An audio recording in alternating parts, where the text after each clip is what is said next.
Well, with Veterans Day this week, we've got some advice for our area military veterans on avoiding any potential scams. Erin Dufner from the Better Business Bureau is here this morning to talk a little bit more about this. You know, it's really unfortunate, especially this week when we're trying to be so thankful for all our military veterans and all that they've done for our country, that anyone out there would take advantage of veterans, but that's what happens. And they really can be a target, and for a couple of different reasons.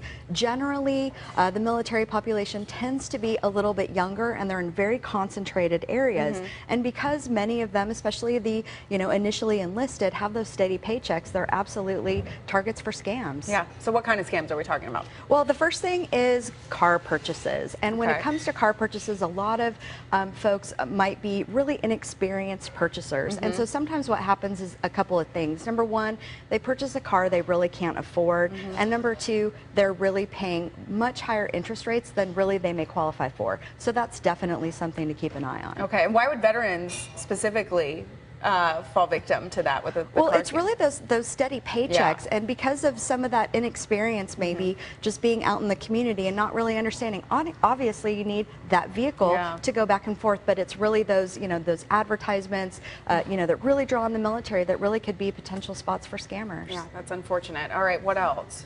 Well, another thing is expensive life insurance policies. Certainly not everybody needs that life insurance policies, but for some of the veterans, they are putting themselves in harm's way. So that's something to really consider, and make sure that if you are looking at any kind of life insurance policy, number one, that you're purchasing obviously from a licensed insurance agent, but number two, really talk through what life insurance policies are. There are so many different kinds, and so it's just really important before you sign on that dotted line and start investing in that you understand them. You definitely want to do your research with that one. Absolutely. We're also talking about fake rental properties. What do you mean by that? Well, this is a situation where what happens is that the scammers, they post a picture online about a rental property, and sometimes what happens is because these folks may be overseas, they go ahead, they put their deposits in, they wire the money, only to find out that maybe the property doesn't exist or that the pictures were actually fake.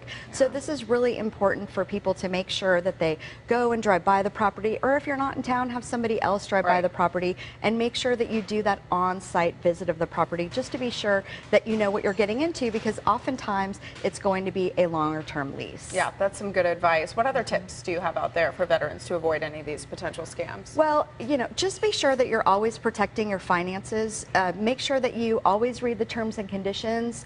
Keep your identity safe, especially when we're talking about folks in the military. Social security numbers are a very easy way to be identified, but just be sure you safeguard that identity and report any scams. BBB has a really great tool. It's called Scam Tracker, where anybody can post any kind of scam that's going on with them, and certainly BBB is always here to help with any kind of dispute resolution. Yeah, so report that scam, and then you can also check out other scams that have been reported and compare there. All right, great advice for us this morning. Thanks, and for Lauren. our veterans. Erin, thank you.